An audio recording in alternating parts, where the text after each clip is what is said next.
The smell of fresh paint and cheap carpet adhesive still lingered in the air when Amelia Cross stepped into the house her parents had promised would one day be hers. The house where she had celebrated birthdays with pink balloons taped to the worn banister. The house she had once called her forever. It wasn't hers anymore. It was her brother's, and he was selling it. Amelia stood in the empty living room, staring at the for sale sign nailed lopsidedly into the front yard. She ran her fingers across the kitchen island she used to climb on as a child. Gone were the little scratch marks she had made with a fork when she was 6 and pretending to be a pirate.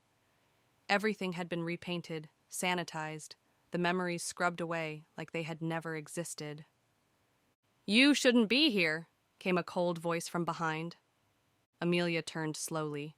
There stood Nathan, her older brother by just 2 years, but somehow already lifetimes apart. His dark hair was combed back sharply, his suit too formal for the dusty floors and cracked window panes. "I have every right," she said, her voice catching. "Mom and Dad, they told me—" Nathan cut her off with a bitter laugh. "They told you a lot of things, things that were never put in writing." Amelia's chest tightened. She had cared for their parents through their declining years. She was the one who had missed college parties and internships to drive Mom to chemotherapy, to steady Dad's trembling hands. Nathan had been busy building his real estate empire 3 states away. And yet, somehow, he ended up with everything. "You're selling it?" she managed, feeling like her ribs were splintering inside her. "Just like that?" Nathan shrugged. "You can't keep clinging to old dreams, Amelia. Grow up." She wanted to scream, to throw something, to rip down that awful, tilting, for sale sign with her bare hands. But instead, Amelia swallowed the lump rising in her throat. She turned on her heel and left without another word. Outside, the autumn wind whipped strands of hair across her face. She gripped her car keys so tightly that the jagged metal dug into her palm. She got into her beat-up Corolla and sat there, shaking with rage. Then her phone buzzed. A message from Aunt Lila, her mother's estranged sister. "Call me. I know things about the will you were never told." Amelia's breath caught. For the first time in weeks, a tiny flicker of hope ignited inside her. Maybe Nathan hadn't been as smart, or as clean, as he thought he was. Maybe the house wasn't the only thing he had stolen. Maybe, just maybe, it was her turn to take everything back. She tapped the phone to call, and somewhere deep inside her, a different kind of Amelia stirred. The Amelia who wasn't going to be the family's quiet, obedient daughter anymore. The Amelia who was ready to fight. The phone rang only once before Aunt Lila picked up. "Amelia?" Her voice came in a rush, breathless like she had been waiting by the phone. "I'm so glad you called." Amelia pressed the phone tighter to her ear. "You said you know something about the will?" There was a pause on the other end. A rustle, maybe of papers, maybe of nerves. "I wasn't supposed to say anything," Aunt Lila said. "Your parents were pressured. Nathan, he manipulated them, especially after your father got sick." Amelia's heart pounded. "What do you mean pressured? They promised me—" "I know, sweetheart. I know." Aunt Lila's voice softened, but the undercurrent of anger was unmistakable. "Your mother wanted you to have the house. She wanted everything split fairly. She even drafted a version of the will where you were the primary heir." Amelia squeezed her eyes shut, fighting the prick of tears. "Then what happened?" 2 months before your father passed, Nathan came for a visit. I don't know what he said, but after that, your parents cut me off. They rewrote everything, quietly, no announcement, no family meeting, just a new will, one that gave Nathan full control. Aunt Lila hesitated before adding, "I believe there was coercion involved. Your father wasn't even fully coherent near the end. Your mother, she was terrified, and Nathan used that." The words slammed into Amelia like cold water. Pieces of memories she had buried started to surface. Nathan's sudden, secretive trips home. The way their father's hands shook uncontrollably when Nathan was in the room. The way her mother would avoid Amelia's eyes when she asked about the future. But it's done now, Amelia said hollowly. Isn't it? No, Aunt Lila said firmly. Not if you fight. There's a paper trail, Amelia. I know it. Emails, medical records, witnesses who noticed your father's decline. And if I prove coercion, Amelia said slowly, her mind catching up, the will could be invalidated. Exactly, Aunt Lila whispered as if they were conspiring over something dangerous. But you'll have to move carefully. Nathan has money, connections.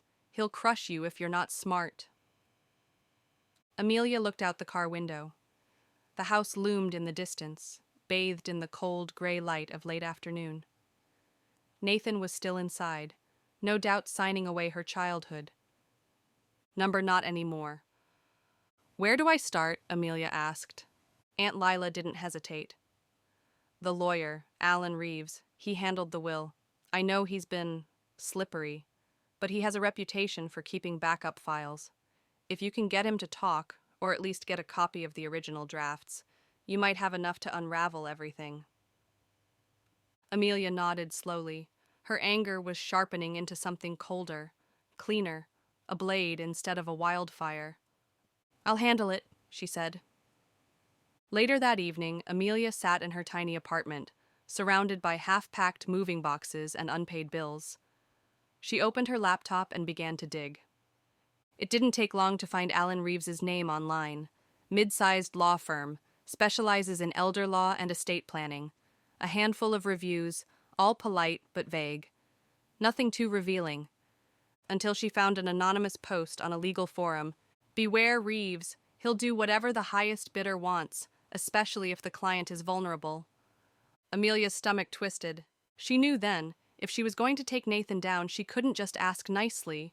She would have to be smarter, faster, maybe even a little ruthless. She clicked open a new browser tab and typed, "How to legally obtain a revoked will copy." As the night deepened around her, Amelia kept searching. Outside her window, the city lights flickered like distant fires. Inside, she was stoking a fire of her own. And this time, she wasn't going to let Nathan, or anyone, snuff it out. The law office of Reeves and Danner sat on the corner of a dying strip mall, wedged between a payday loan center and an abandoned nail salon. The blinds were half closed, and the paint on the front door was peeling. Amelia sat in her car across the street, watching. It was a Friday afternoon. According to the firm's website, they closed at 5. It was already 4:30. Perfect. She checked the worn folder on the passenger seat. Her cover story, a hypothetical estate dispute she needed discreet advice on. A ruse designed to get her close enough to Alan Reeves without raising suspicion. Taking a steadying breath, Amelia stepped out into the cool autumn air and crossed the street. Inside, the office smelled faintly of old coffee and carpet mildew. The secretary, a woman who looked like she had given up smiling decades ago, barely looked up from her crossword puzzle. "I need to see Mr. Reeves," Amelia said, mustering the voice she reserved for customer service disputes and talking to stubborn doctors. Confident, polite, ruthless underneath. "Do you have an appointment?" the woman asked without interest. "Number, but it's urgent." A pause. The woman sighed heavily, picked up the phone, and buzzed the back. 2 minutes later, Alan Reeves appeared. He looked exactly how Amelia had imagined. Graying hair slicked back too tightly, wire-framed glasses, expensive suit doing a poor job of hiding his sagging frame. His smile was tight, calculated. "Miss Cross," Amelia said smoothly, extending her hand. "Amelia Cross." Something flickered across Reeves's face. Recognition? Guilt? It was gone in an instant. "Come on back," he said, motioning her down the dim hallway. His office was cluttered, but meticulously so. Files stacked just so, a diploma angled strategically on the wall, a safe tucked into the corner like a quiet threat. "So," Reeves said, folding his hands over a yellow legal pad. "How can I help you today, Miss Cross?" Amelia smiled sweetly. "I'm considering challenging a will," she said, "on behalf of a family member." Reeves didn't blink. "And you think there was foul play?" Amelia leaned forward, lowering her voice. Let's just say I know someone who had their parents' estate stolen out from under them. Someone who suspects a new will was signed under pressure. Reeves tapped his pen slowly on the desk. And you want to know if there's a way to undo it? I want to know, Amelia said carefully, if there's a way to prove it. For a moment, silence stretched between them, thick as syrup. Finally, Reeves chuckled under his breath, like they were old friends sharing an inside joke. Everything can be proven, he said softly, for the right price. Amelia's stomach twisted. Suppose this hypothetical family member, she said, knew the lawyer who handled the estate was flexible. Reeves's smile tightened, his eyes sharpened.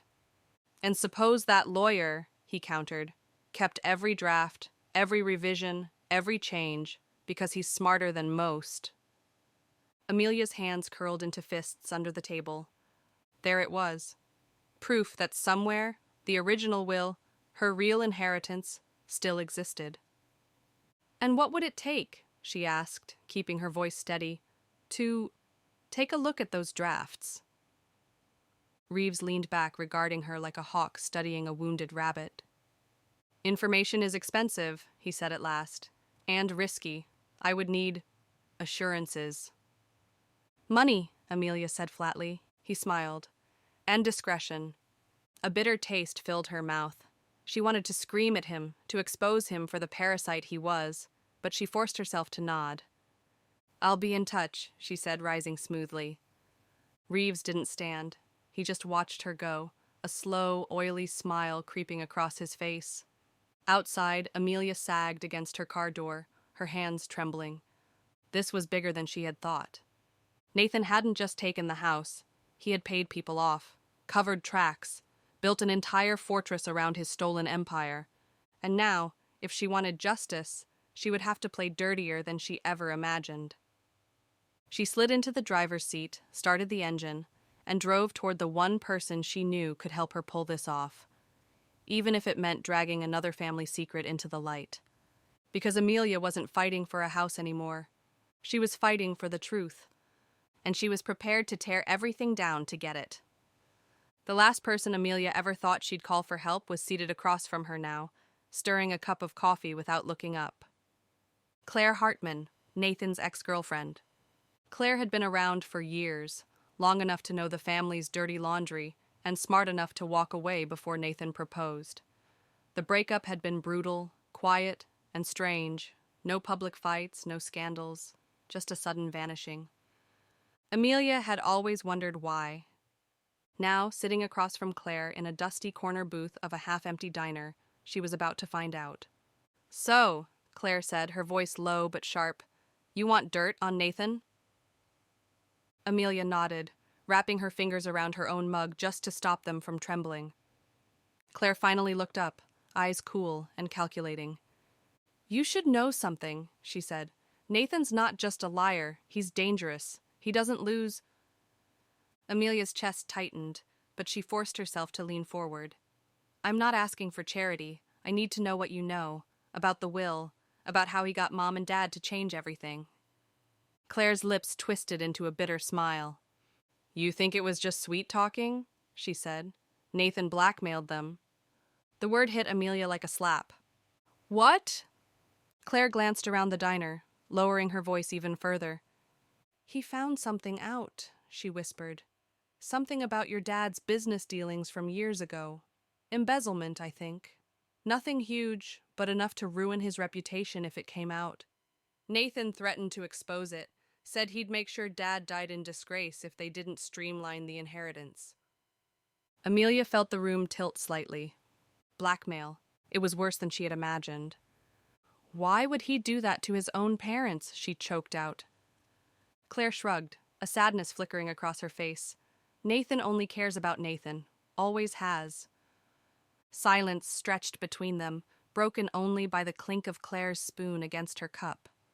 Amelia swallowed hard. Do you have proof? Claire hesitated. I have pieces, she said finally.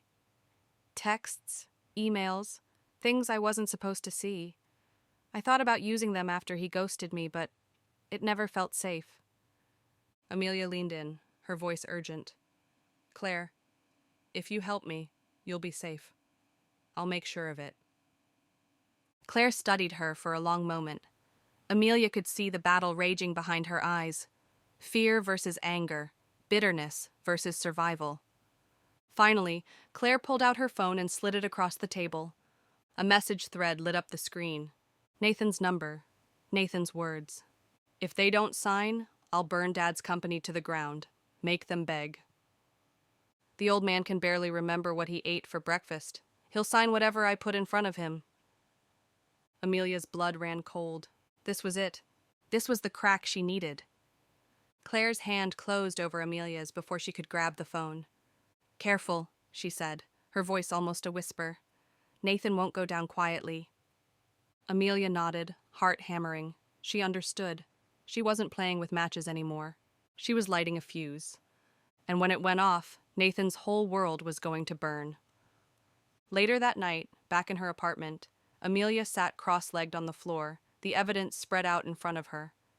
Claire had forwarded everything, screenshots, email attachments, even a voicemail she had saved of Nathan threatening to ruin anyone who got in his way. Amelia uploaded it all onto a secure cloud drive. Then she started making a list. Find an ethical lawyer willing to take the case. File an injunction to freeze the house sale. Prepare for a public battle, if necessary. She stared at the list for a long time. The old Amelia, the dutiful daughter, the quiet helper, would have crumbled under the weight of what she was about to do. But the woman sitting here now? She was ready. Amelia picked up her phone and sent a message to Aunt Lila. Get ready. It's about to start. The screen glowed for a moment, then went dark. Amelia sat in the silence, feeling the weight of what was coming. The storm she was about to unleash wasn't just for her. It was for every time they told her to sit down. Every time they treated her love like it was worthless. Every lie, every betrayal, every stolen dream. It was time for Nathan to finally understand. You don't get to build an empire on someone else's broken heart, not without paying the price. The courthouse smelled like old wood, printer ink, and tension. Amelia sat at the end of a long oak bench, her fingers drumming against her jeans. Her lawyer, Margaret Price, a sharp, silver-haired woman with courtroom scars in her eyes, was leafing through a stack of papers with mechanical precision. This will freeze the sale temporarily, Margaret said under her breath. Long enough for us to present evidence of fraud and coercion. But it'll make Nathan come at you with everything he's got. Amelia nodded once, sharp and sure. She had known that from the moment she walked into this fight. There would be no half measures. The clerk called her case number. Amelia rose to her feet, heart thundering, and followed Margaret into the courtroom. It was surprisingly small. Sunlight slanted through high windows, dust motes swirling in the pale beams. A tired-looking judge glanced over the paperwork with weary eyes, barely glancing at Amelia as Margaret launched into a cool, devastating explanation of the situation. Fraud, coercion, evidence suggesting undue influence. The words floated through the courtroom like arrows. Amelia stood tall, her hands steady by her sides. When the judge finally spoke, his voice was brisk. Injunction granted. Sale of the property is frozen until further review. Amelia exhaled a breath she hadn't realized she'd been holding. It wasn't a win, not yet, but it was the first crack in Nathan's carefully built fortress. She turned and walked out of the courtroom, the weight on her shoulders lifting just slightly, until she saw him. Nathan was waiting in the lobby, hands stuffed in his expensive coat pockets, a snarl already curling his lips. Real clever, Mia, he hissed as she passed. You have no idea what you just started. Amelia stopped, turned slowly. No, Nathan, she said, her voice calm, almost pitying. I know exactly what I started. I just don't think you're ready for how it ends. For a moment, pure rage flashed across his face. Then he caught himself, smoothing it back into his usual smug mask. You'll lose, he said, low and vicious. You always lose. Amelia smiled, a small, sad smile. Not this time. She turned and walked away, leaving Nathan standing alone in the courthouse lobby, fury burning holes through his polished facade. That evening, as the sun dipped low and stained the sky a bruised purple, Amelia sat in Aunt Lila's cramped kitchen, nursing a cup of coffee that had long since gone cold. "You hit him where it hurts," Lila said, watching her over the rim of her mug. "He's dangerous now. You need to be ready." "I am," Amelia said quietly. She wasn't the girl who had cried herself to sleep over family betrayals anymore. She wasn't the dutiful daughter willing to swallow her pain for the sake of peace. Nathan had declared war, and Amelia was going to make sure he regretted it. Her phone buzzed on the table. A new message from Claire. "You need to see this. Call me ASAP." Amelia's pulse quickened. She grabbed her jacket, barely muttering a goodbye to Aunt Lila as she rushed out into the cooling night air. Something was happening, something big. And whatever it was, she knew instinctively. It was going to change everything. The air was cold and brittle as Amelia pulled into Claire's driveway. Claire was waiting on the porch, arms crossed tightly over her chest, her phone clutched like a weapon. Without a word, she led Amelia inside to the dim kitchen, locking the door behind them. Claire tossed the phone onto the table, the screen still lit up with an open folder of images and videos. "Look," she said simply. Amelia leaned over. At first, she didn't understand what she was seeing. Scans of documents, letters, emails, old and faded. Then it hit her. They were written by her father. Confessions. Fearful, desperate messages to a trusted friend, a retired accountant, detailing how Nathan had uncovered financial discrepancies from decades ago. How Nathan had threatened exposure unless they changed the will. But there was more. A short video clip, shaky but clear enough. Nathan in the living room, pacing in front of their father's hospital bed, hissing under his breath. "Just sign it, old man. You want Amelia to suffer? You want her drowning in debt after you're gone? I can make it happen. Sign the damn papers." Amelia's hands flew to her mouth. Tears blurred her vision as she watched her father's trembling hand reach out for the pen. He hadn't signed the new will out of trust or clarity. He had signed it in fear. Claire touched her arm gently. "I found it saved on an old cloud account. I don't think Nathan even knew your dad had security cameras set up in the house the last year." Amelia stared at the screen, feeling a rage and heartbreak so deep it hollowed her out. This was it. This was the final weapon she needed. The courtroom was packed. Family, friends, distant relatives, even a few reporters smelling scandal. Nathan sat at the defendant's table, his face a mask of cold fury. His lawyer looked sick, fiddling nervously with his tie. Amelia sat across from him, calm, strong. When the footage was played, the desperate, trembling confrontation between father and son, the air in the room changed. Whispers, gasps. Judge Reynolds's eyes narrowed into slits. Nathan's lawyer scrambled, tried to object, but it was useless. The evidence was overwhelming. When the judge ruled, his voice was heavy with condemnation. "The court finds clear and convincing evidence of undue influence, coercion, and elder financial abuse. The revised will is invalidated. The original testament stands." Nathan's face went white, his mouth opening soundlessly. Everything he had stolen, the house, the assets, the control, was stripped from him in an instant. And it didn't stop there. Investigations into Nathan's business dealings had already begun. Fraud, embezzlement, money laundering. His empire was crumbling before his very eyes. As bailiffs escorted Nathan out for a hearing on new criminal charges, he locked eyes with Amelia, eyes burning with hate. "You think you won?" he spat. Amelia rose, smoothing the front of her blazer. "No," she said softly, almost kindly. "I know I did." Weeks later, Amelia stood in the front yard of the house, her house now, the golden afternoon sun warming her skin. The for sale sign was gone, ripped out by her own hands. Instead, she was planting a small rose bush by the porch, her mother's favorite flower. Aunt Lila stepped out onto the porch holding 2 mugs of tea. "Looks good," she said, smiling. Amelia wiped her hands on her jeans and stood, surveying the scene. It wasn't about the house. It never had been. It was about standing up, about saying no more, about reclaiming the pieces of herself they had tried to take away.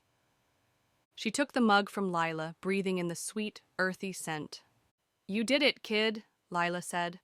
Amelia smiled, a real, full smile, for the first time in what felt like years. "No," she said. "We did." The wind rustled through the trees, scattering the last of the autumn leaves across the yard. And for the first time in a long time, Amelia felt it. Peace, hard-earned, imperfect, but hers, finally hers, the end.